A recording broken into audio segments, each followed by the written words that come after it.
বিসমিল্লাহির রহমানির রহিম। পরম করুণাময় অসীম দয়ালু আল্লাহর নামে শুরু করছি। আসসালামু আলাইকুম ওয়া রাহমাতুল্লাহি ওয়া বারাকাতুহু। আলহামদুলিল্লাহি ওয়া কাফা ওয়া সালামুন আলা ইবাদিহিল্লাযিনা ইসতাফা বা'দু। আম্মা বা'দ।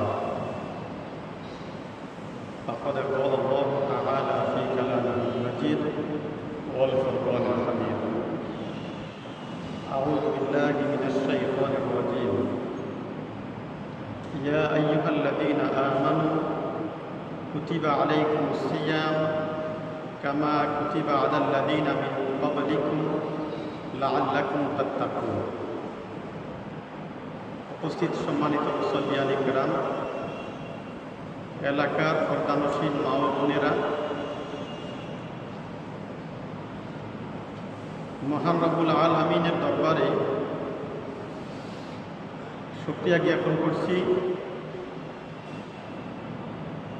বিশ্বের আতঙ্কিত পরিস্থিতি, এই পরিস্থিতির মধ্যে আমরা এখনো বেঁচে আছি। আলহামদুলিল্লাহ, সুম্মা আলহামদুলিল্লাহ। প্রতিনিয়ত পৃথিবী থেকে মানুষ মৃত্যুবরণ করছে, নতুন প্রজন্ম আবার পৃথিবীতে আগমন করছে। সব কিছু মিলাই আমরা সবসময় আলহামদুলিল্লাহ বলব। লাইন শাকারতুম লাআযীদান্নাকুম ওয়া লাইন কাফারতুম ইন্না আযাবী লাশাদীদ। আল্লাহ বলেন,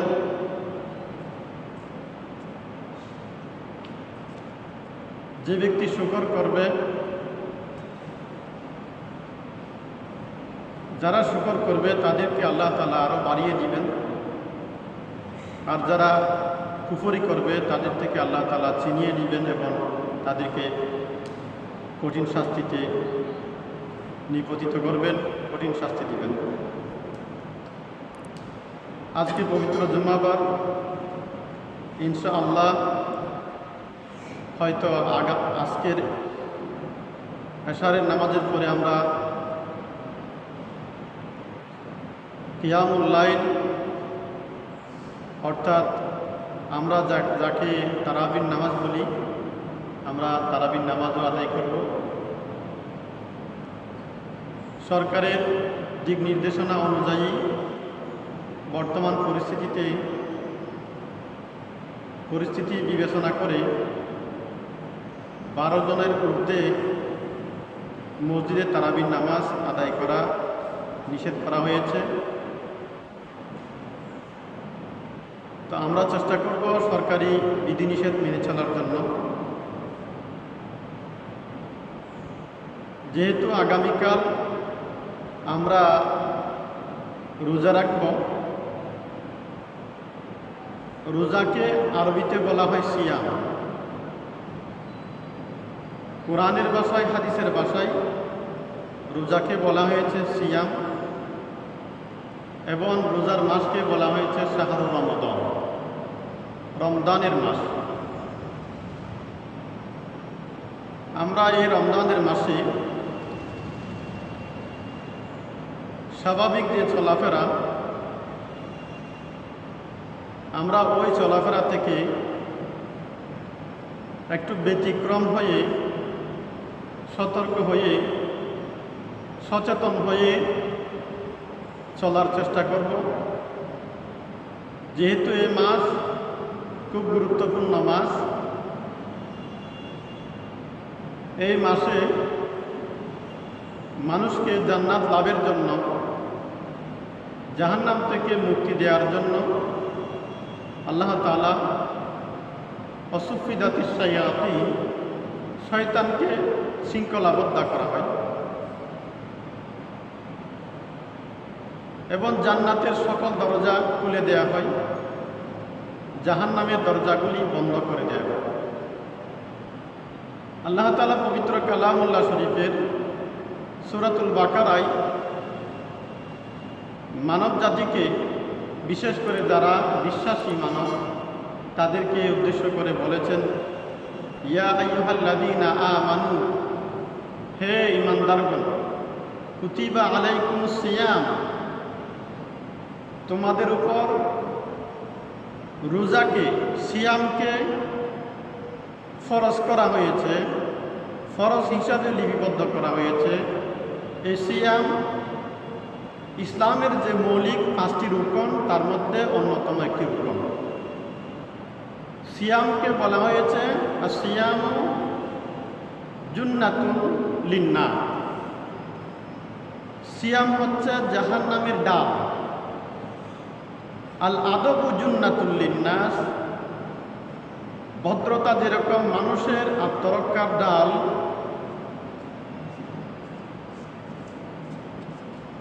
আমরা এই রোজাকে, সিয়ামকে জাহান্নামের থেকে মুক্তি পাওয়ার জন্য, আত্মরক্ষার জন্য আমাদের এই সিয়ামকে ডাল বলা হয়েছে।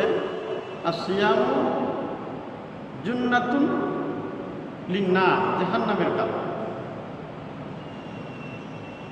এই রোজা তোমাদের উপর ফরজ করা হয়েছে, কামা কুতিবা আলাল্লাযীনা মিন ক্বাবলিকুম লাআল্লাকুম তাত্তাকুন,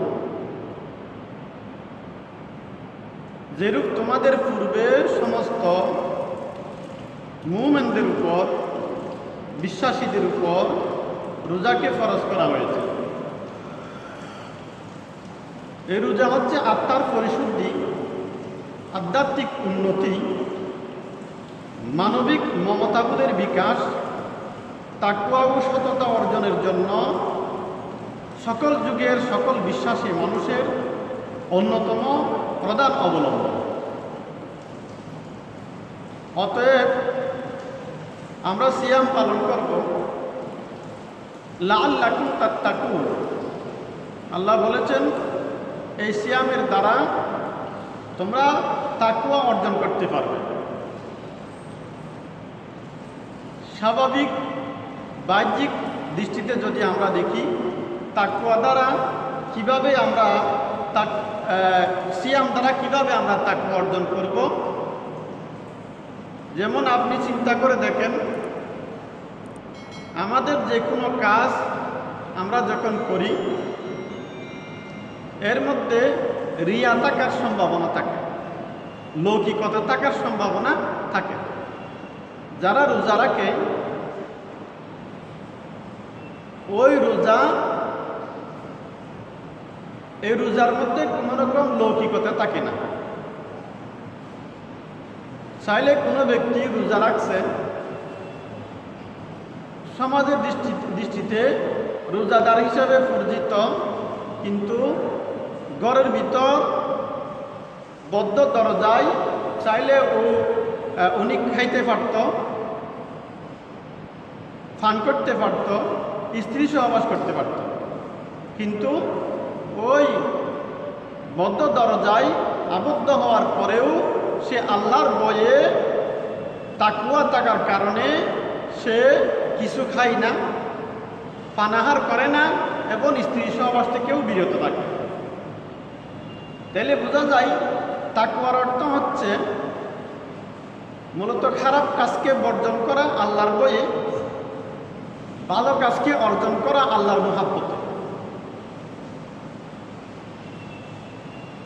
এই যে তাকওয়া, রোজা রাখার পরে আমরা তাকওয়া অর্জন করি, আমাদের ভিতর থেকে যত রকম অনাচার, দুরাচার, পাপাচার, গুনাহের কাজ আমরা এগুলি বের করে ফেলি, আমরা তা থেকে বিরত থাকি। রাসূলুল্লাহ সাল্লাল্লাহু আলাইহি ওয়াসাল্লাম বলেছেন, যারা রোজা রাখার পরেও মিথ্যা বলে, ধোঁকাবাজি করে, যারা রোজা রাখার পরেও হারামের পথে চলে, অবৈধ কাজ করে, পাপাচারে লিপ্ত হয়, তাদের রোজা শুধু উপবাস, তাদের কোনো রোজা নাই, তাদের ওই রোজার দ্বারা কোনো কল্যাণ হবে না, কোনো লাভ হবে না। অতএব আমরা যারা রোজা রাখি, আমাদের ওই রোজার দ্বারা তাকওয়া, পরহেজগারি, আল্লাহভীতি আমাদের অন্তরের মধ্যে পোষণ করতে হবে।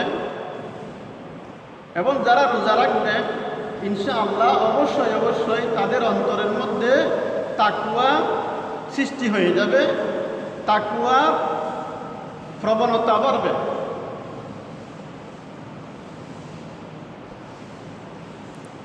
রোজা জাহান্নামের যেরকম ডাল, রোজা মানুষের রোগ ব্যাধির জন্যও ডাল।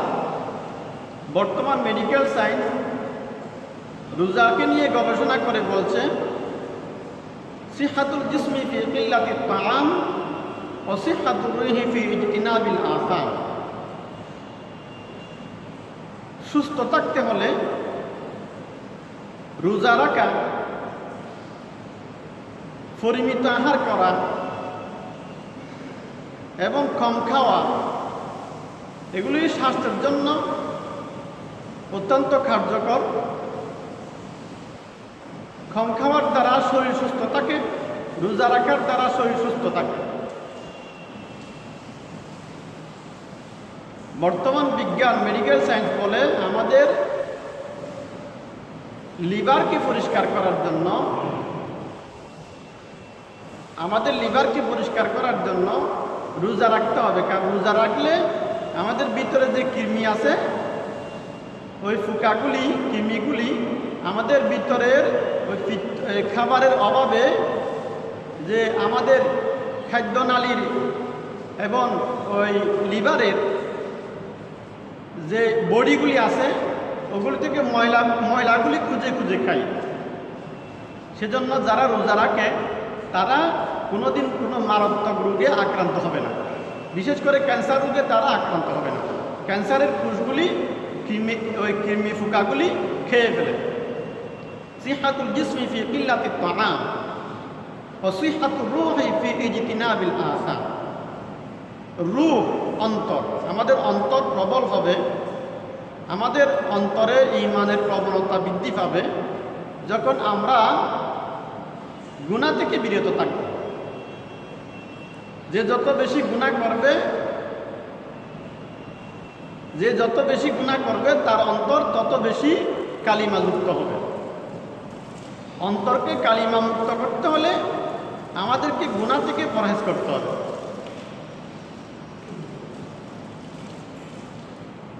অতএব রোজা মানুষের উপর কোনো অভিশাপ বা জুলম নয়।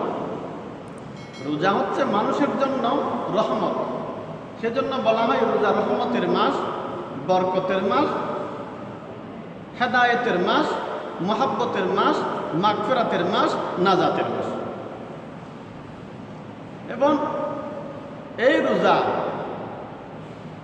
রোজাকে কেন্দ্র করে আমরা এবাদতের মধ্যে বেশি করে মগ্ন হই, এবাদতের মধ্যে বেশি করে মনোযোগী হই।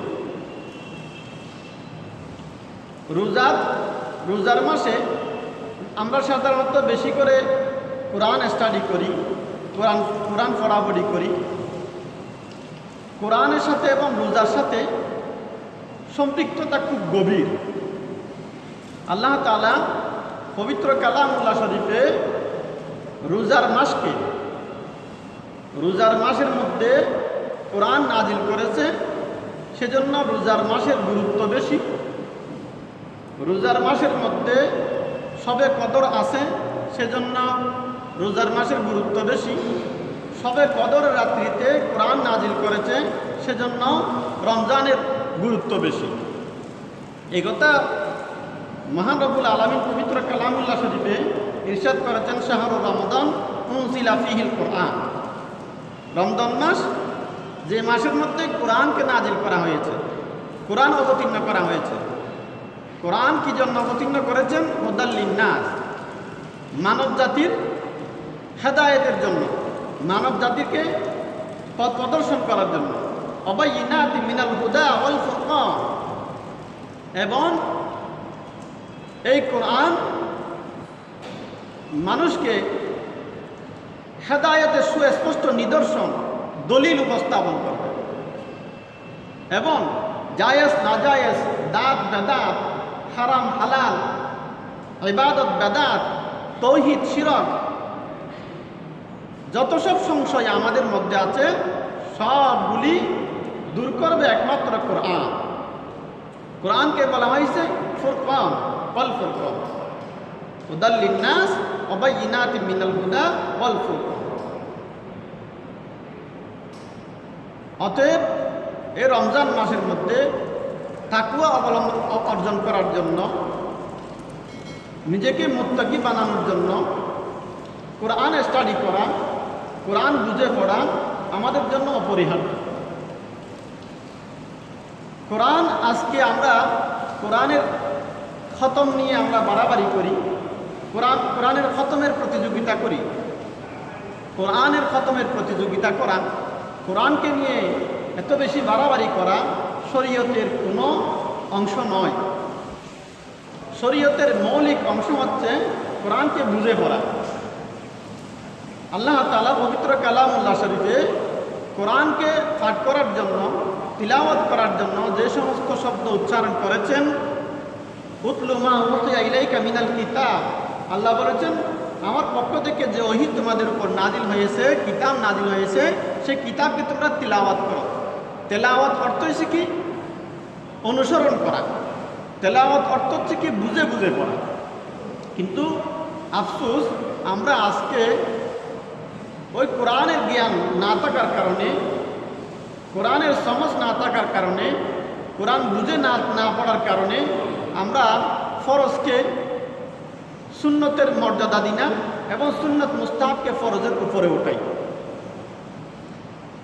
কোরআনকে বুঝে বুঝে পড়লে, কোরআনকে যখন আপনি বুঝে বুঝে পড়বেন, তখন আপনার যত রকম সংশয় আছে সব কিছু নিরসন হয়ে যাবে।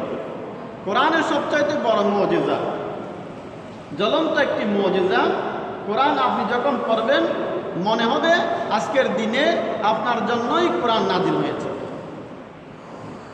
কিন্তু আমরা যারা মুসলমান ঘরে জন্মগ্রহণ করি, মুসলমানের ঘরে জন্মগ্রহণ করে বয়স 60-70 বছর পেরিয়ে আমরা এখন মৃত্যুর পথে, আমাদের 50 বছর বয়স, এরপরে আমরা কোরআন বুঝি না। অনেক নতুন নব মুসলিমরা আছে, ইসলাম গ্রহণ করার পরে 4-5 বছরের মধ্যে ওরা কোরআনকে অর্থ বুঝে পড়ার জন্য সক্ষম হয়।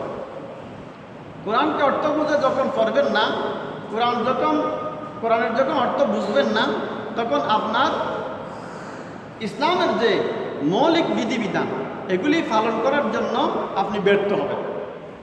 অতএব কোরআনকে বুঝে পড়া, কোরআনের অর্থ অনুধাবন করা, কোরআনকে থেমে থেমে পড়া, কোরআনকে নিজের জীবনে বাস্তবায়ন করার জন্য ওই নিয়ত রেখে কোরআন তেলাওয়াত করা আমাদের উপর অপরিহার্য, আমাদের উপর দায়িত্ব।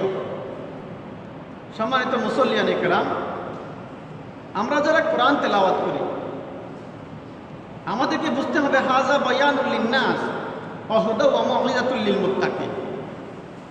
আল্লাহ পাক রব্বুল আলামিন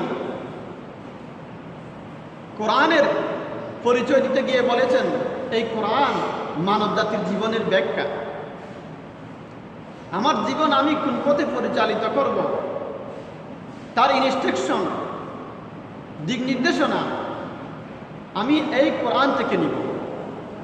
হুদা ওয়া মাউইযাতুল লিল মুত্তাকিন, এবং যারা তাকওয়া অবলম্বন করতে চায়, জাহান্নাম থেকে মুক্তি পেতে চায়, যারা জান্নাতে যেতে চায়, তাদের জন্য এই কোরআন ওয়াইস বক্তা, এই কোরআন ইনস্ট্রাকশন করবে, আপনাকে নির্দেশনা দিবে।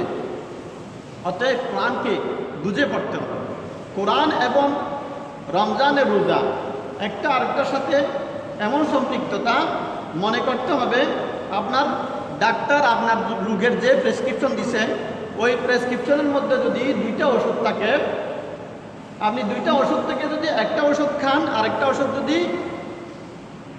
না খেয়ে থাকেন, তাহলে রোগ ভালো না হলে আপনি ডাক্তারকে গালি দিতে পারবেন না।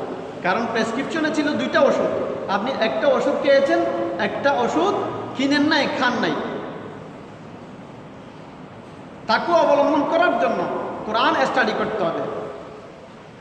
রমজানের রোজার পাশাপাশি, রমজানের রোজা রাখার পাশাপাশি, কিয়ামুল লাইল তারাবির নামাজ পড়ার পাশাপাশি আপনাকে কোরআন স্টাডি করতে হবে। কোরআনকে বুঝে পড়ার চেষ্টা করতে হবে, কোরআনকে বুঝে পড়তে হবে। নাহলে আপনি এই রোজার দ্বারা পরিপূর্ণ তাকওয়া অর্জন করতে পারবেন না। অতএব কোরআনকে বিশুদ্ধ তেলাওয়াত করা, কোরআনের অর্থ অনুধাবন করা, কোরআন অনুযায়ী জীবনযাপন করা, কোরআনের আমর নিহিকে আমাদের জীবনে বাস্তবায়ন করা আমাদের জন্য ফরজ। পবিত্র কালামুল্লাহ শরীফে পবিত্র কালামুল্লাহ শরীফে মহান রব্বুল আলামিন কোরআনের বিষয়ে মানব জাতিকে বলেছেন লিতুখরিজান নাস মিনাজ জুলুমাতি ইলান নূর। কোরআন হচ্ছে মানব জাতিকে অন্ধকার থেকে আলোর দিকে নিয়ে আসবে। কোরআন নাজিল হয়েছে মানুষকে অন্ধকার থেকে আলোর দিকে আনার জন্য, আপনার যে সংশয় নিরসন করার জন্য। অতএব কোরআনমুখী হওয়া, কোরআনের দিকে অগ্রসর হওয়া, কোরআন বুঝে পড়ার চেষ্টা করতে হবে। সম্মানিত মুসল্লিয়ানে কেরাম, আমরা অনেকে মনে করি এই রমজানের মধ্যে 1-2 খতম দেওয়া, 5 খতম 10 খতম দেওয়া এবং খতমের প্রতিযোগিতা করা এটা অনেক সওয়াবের কাজ। আসলে আপনারা যখন কোরআন হাদিস স্টাডি করবেন বা বিজ্ঞ কোনো মহাক্কিক কোনো আলেমদের থেকে জিজ্ঞেস করবেন, ওনারা আপনাদেরকে বলবেন যে একটি আয়াত অর্থ বুঝে তেলাওয়াত করা, একটি আয়াত নিজের জীবনে বাস্তবায়ন করার সদিচ্ছা নিয়ে পাঠ করা যতটুকুন সওয়াব, এক কোরআনকে 1000 বার তেলাওয়াত করলে সে তত পরিমাণ সওয়াব হবে না।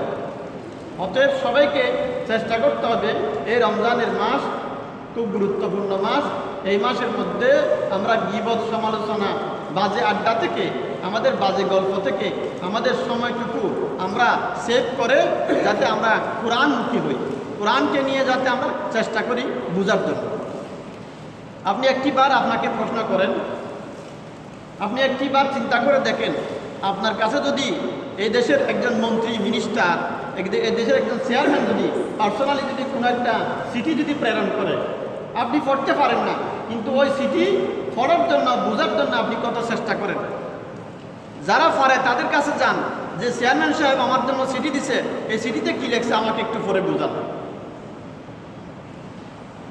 এখন আপনি কোরআন পড়তে পারেন না, আল্লাহর জন্য, আল্লাহ আপনার জন্য, মহান রব্বুল আলামিন আপনার সৃষ্টিকর্তা, আপনার রব, আপনার খালেক, আপনার মালেক আপনার জন্য একটি চিঠি প্রেরণ করেছে রাসূলুল্লাহ সাল্লাল্লাহু আলাইহি ওয়াসাল্লামের মাধ্যমে।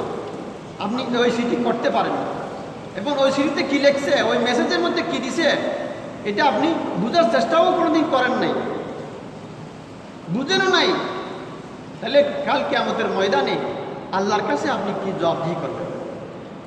নিজেকে একবার প্রশ্ন করেন, নিজেকে একবার প্রশ্ন করেন, আপনি কোন অবস্থানে আছেন, আপনার করণীয় কী ছিল, আপনি করতেছেন কি? অতএব সম্মানিত মুসল্লিয়ানে কেরাম, প্রত্যেককেই আমি অনুরোধ করব বিশেষভাবে এই কোরআন অর্থসহ বুঝে পড়ার জন্য। এবং ইউটিউব যখন আপনারা চাষ করবেন, দেখবেন ইসলামিক স্কলারদের বিভিন্ন সূরা নিয়ে ওনাদের তাফসির আছে। তাফসিরগুলি আপনারা একসময় রুটিন করে তাফসিরগুলি শুনবেন। কোরআনের অর্থ যারা উপস্থাপন করে তাদের এগুলো একটু শুনবেন। অনেকে প্রশ্ন করে, হুজুর আমি তো আরবি পড়তে পারি না, আরবি পড়া ভুলে গেছি, আরবি পড়া আমি ভুলে গেছি, আমার মুখের জড়তা। এখন এই কোরআন যেহেতু আফজলুল ইবাদতে তিলাওয়াতুল কোরআন, সর্বোত্তম ইবাদত কোরআন মজিদের তিলাওয়াত। একটা আয়াত তেলাওয়াত করা, রাসূলুল্লাহ সাল্লাল্লাহু আলাইহি ওয়াসাল্লামের হাদিস, একটা আয়াত তেলাওয়াত করা 100 রাকাত নফল নামাজের সওয়াব। 100 রাকাত নফল নামাজ পড়লে যতটুকু সওয়াব হবে, একটি আয়াত তেলাওয়াত করলে ততটুকু সওয়াব হবে। আফজলুল ইবাদাতি তিলাওয়াতুল কোরআন, নফল ইবাদতের মধ্যে সর্বোত্তম ইবাদত হচ্ছে কোরআন মজিদকে স্টাডি করা, কোরআন পড়া, কোরআন তেলাওয়াত করা। এখন আমি অনেক দিন পূর্বে কোরআন পড়ছিলাম, ছোটোবেলায় আমি কোরআন পড়ছি কিন্তু এখন ভুলে গেছি, আমার করণীয় কি? রাসূলুল্লাহ সাল্লাল্লাহু আলাইহি ওয়াসাল্লাম বলেছেন, যারা কোরআন পড়ছেন, মুখের জড়তা চলে আসছে, এখন ভুলে গেছেন, আপনারা আবার চেষ্টা করেন। চেষ্টা করলে ওই চেষ্টার জন্য একবার সওয়াব দেওয়া হবে। পরে শিখছেন তার জন্য আবার সওয়াব দেওয়া হবে, তার মানে দ্বিগুণ সওয়াব দেওয়া হবে, দ্বিগুণ সওয়াব দেওয়া হবে। এবং যারা পড়তে পারেন, সুমধুর কণ্ঠে কোরআন তেলাওয়াত করতে পারেন, তারা সবসময় সুমধুর কণ্ঠে কোরআন তেলাওয়াত করবে, গুনগুন করে হাঁটতে হাঁটতে সবসময় কোরআন তেলাওয়াত করবে। রাসূলুল্লাহ সাল্লাল্লাহু আলাইহি ওয়াসাল্লাম বলেছেন যে যারা কণ্ঠ দিয়ে সুন্দর কণ্ঠে কোরআন তেলাওয়াত করে না, কণ্ঠ সুন্দর আছে কিন্তু কোরআন পড়ার সময় সে সুন্দর কণ্ঠ দিয়ে কোরআন তেলাওয়াত করে না, লাইসা মিন্না। রাসূলুল্লাহ সাল্লাল্লাহু আলাইহি ওয়াসাল্লাম বলেন সে আমার উম্মত নয়, সে আমার উম্মত নয়। অতএব কোরআনকে তেলাওয়াত করতে হবে সুর দিয়ে, থেমে থেমে। রাসূলুল্লাহ সাল্লাল্লাহু আলাইহি ওয়াসাল্লামকে, রাসূলুল্লাহ সাল্লাল্লাহু আলাইহি ওয়াসাল্লামের একজন সাহাবীকে জিজ্ঞেস করছে যে রসুলের তেলাওয়াত কীরকম ছিল। বলে যে রসুল সাল্লাল্লাহু আলাইহি ওয়াসাল্লামের তেলাওয়াত ছিল কানাত মাদ্দা, রসুল সাল্লাল্লাহু আলাইহি ওয়াসাল্লাম তেলাওয়াত ছিল টেনে টেনে, আলহামদুলিল্লাহি রাব্বিল আলামিন আর রহমানির রহিম মালিকি ইয়াউমিদ্দিন। এখন তো আমরা একসাথে আলহামদুলিল্লাহি রাব্বিল আলামিন আর রহমানির রহিম মালিকি ইয়াউমিদ্দিন একসাথে পড়ে ফেলি, একসাথে কোরআন তেলাওয়াত করা, এটা আপনি এই একসাথে কোরআন তেলাওয়াতের কারণে আপনি দুইটা মারাত্মক গুনাহ করতেছেন। প্রথম গুনাহ হচ্ছে কি, আপনি রাসূল সাল্লাল্লাহু আলাইহি ওয়াসাল্লামের সুন্নাতকে অ্যাভয়েড করছেন, রাসূল সাল্লাল্লাহু আলাইহি ওয়াসাল্লামের সুন্নাতকে প্রত্যাখ্যান করছেন, সেজন্য আপনি একটা মারাত্মক কবিরা গুনাহ করছেন। দুই নম্বর হচ্ছে কি, আপনি যখন কোরআন তেলাওয়াত করতেছেন ওই কোরআন তেলাওয়াতের কারণে আপনার মহরত উচ্চারণ ঠিক হচ্ছে না, বা যারা সামিন, যারা শ্রোতা, তারা ভালোভাবে শুনতেছে না, উচ্চারণ ভুল হওয়ার কারণে অর্থ পরিবর্তন হবে, অর্থ পরিবর্তন হলে আপনার উপর কোরআন লানত করবে। রব্বাকারী অনেক তেলাওয়াতকারী আছে, অনেক তেলাওয়াতকারী আছে যাদের জন্য ইয়ালআনুহু কোরআন তেলাওয়াত লানত করেন। রাসূল সাল্লাল্লাহু আলাইহি ওয়াসাল্লামের হাদিস, যাইয়াকাল্লাহু কামা যাইয়াতানি ওয়া হাফিজাকাল্লাহু কামা হাফিজতানি। যারা কোরআন তেলাওয়াত করে তাদের ব্যাপারে কোরআন বলে, হে আল্লাহ ধ্বংস করে থাকে যে ব্যক্তি আমাকে ধ্বংস করেছে। অতএব হুফাজে কেরাম, হাফেজিনে কেরাম, হাফেজ সাহেবেরা, আপনারা একটু সতর্ক হবেন। আল্লাহ তাআলার বড় নিয়ামত, বড় মুজিজা, আপনি কোরআনকে মুখস্থ করেছেন, বেশ ভালো কথা, আপনার জন্য অনেক পুরস্কার রয়েছে। তবে আপনি কোরআনকে নিয়ে মস্কারা করবেন না, কোরআনের সাথে বেয়াদবি করবেন না, কোরআনকে নিয়ে আপনি ফালতুগিরি করবেন না। একসাথে এক নিঃশ্বাসে আপনি সূরা ফাতিহাটা পড়ে ফেলেন, এটা কোন ধরনের অভ্যাস, এটা কোন ধরনের আচরণ, এগুলি খুব নিন্দনীয়, বর্জনীয়। এই সমস্ত কাজগুলি আমাদেরকে বর্জন করতে হবে। অনেক মুসল্লিয়ানে কেরাম আছে যারা রমজান মাসের মধ্যে 8 রাকাত 20 রাকাত তারাবি নিয়ে জাগরা ফাসাদ করে, কিন্তু যখন সহিভাবে সুন্দরভাবে সুন্নাত তরিকায় 2 রাকাত তারাবি নামাজ, রাসূলুল্লাহ সাল্লাল্লাহু আলাইহি ওয়াসাল্লাম তারাবি নামাজ পড়েছেন লম্বা লম্বা সূরা দিয়ে, লম্বা লম্বা সূরা দিয়ে রাসূল সাল্লাল্লাহু আলাইহি ওয়াসাল্লাম তেলাওয়াত করেছেন টেনে টেনে, তারতিল, ওয়ারাত্তিলিল কুরআনা তারতিলা আও জিদ আলাইহি ওয়ারাত্তিলিল কুরআনা তারতিলা, থেমে থেমে। আপনি এখন যখন ইমাম সাহেব থেমে থেমে কোরআন তেলাওয়াত করে, টেনে টেনে কোরআন তেলাওয়াত করে, আপনি ওই ইমাম সাহেবকে প্রেশার ক্রিয়েট করেন যে ইমাম সাহেব আমাদের দেরি হয়ে যাচ্ছে, আপনি দেরি করতেছেন কেন? অমুক মসজিদে 20 রাকাত নামাজ পড়ায় 20 মিনিট লাগে, আপনার 2 রাকাত পড়াইতে 10 মিনিট লাগে, এটা কোন ধরনের নামাজ? সম্মানিত মুসল্লিয়ানে কেরাম, এরকম কথা বলা, এরকম মন্তব্য করা, এটা আপনার ঈমানকে ধ্বংস করে দিবে, আপনার আমল বরবাদ হয়ে যাবে। আপনি যে ইবাদতগুলি করতেছেন, আপনার ওই ইবাদত, আপনার ইবাদত হতে হবে রাসূলুল্লাহ সাল্লাল্লাহু আলাইহি ওয়াসাল্লামের সুন্নাহ অনুযায়ী। রাসূলুল্লাহ সাল্লাল্লাহু আলাইহি ওয়াসাল্লামের সুন্নাহ মোতাবেক যদি আপনার ইবাদত না হয়, তাহলে ওই ইবাদত গ্রহণযোগ্য হবে না। সেজন্য আমাদেরকে কোয়ান্টিটি যাচাই না করে কোয়ালিটি যাচাই করতে হবে। আমাদের ইবাদতের কোয়ালিটি ঠিক করতে হবে, কোয়ান্টিটি নয়। আপনি তো নিজে খুব সচেতন, খুব সজাগ। আপনি বাজারে গেছেন, 10 টাকা দামের বেগুন বিক্রি করতেছে, যে 10 টাকা দামের বেগুন আর একটা 50 টাকা দামের বেগুন। 50 টাকা দামের বেগুনটা আপনি নিচ্ছেন, 10 টাকা দামের বেগুন নিচ্ছেন না। কারণ কি? বল যে ওই 10 টাকা দামের বেগুন নিলে কি হবে, ওই 10 টাকা 1 কেজি নিয়ে 1 কেজি বেগুন নিলে সেখান থেকে পাওয়া যাবে 100 গ্রাম, বাকিগুলি সব পচা ফুকা, এগুলি সব ফেলে দিতে হবে। আর 1 কেজি বেগুন যেটা ভালো, আপনি ওই 1 কেজি বেগুন কেনেন।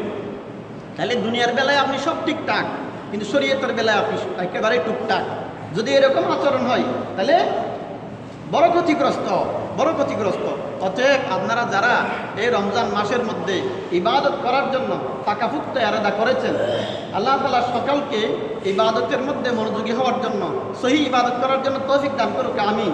এবং এখনো যারা গাফেল আসি, অচেতন আসি, রাসূলুল্লাহ সাল্লাল্লাহু আলাইহি ওয়াসাল্লামের হাদিস, একজন ফেরেশতা রমজান মাসের মধ্যে, রমজান মাস যখন আগত হয় তখন একজন সাহাবী আকাশ থেকে ডেকে বলে, ইয়া বাগিয়াল খাইর আকবিল ওয়া ইয়া বাগিয়াশ শার আকসির। হে পাপাচারীরা, হে জালেমরা, হে মূর্খরা, হে বেকুবেরা, হে গতানুগতিক চলে যে গরু ছাগলের মতন, হে গরু ছাগলের ফালেরা, তোমরা থামো, তোমাদের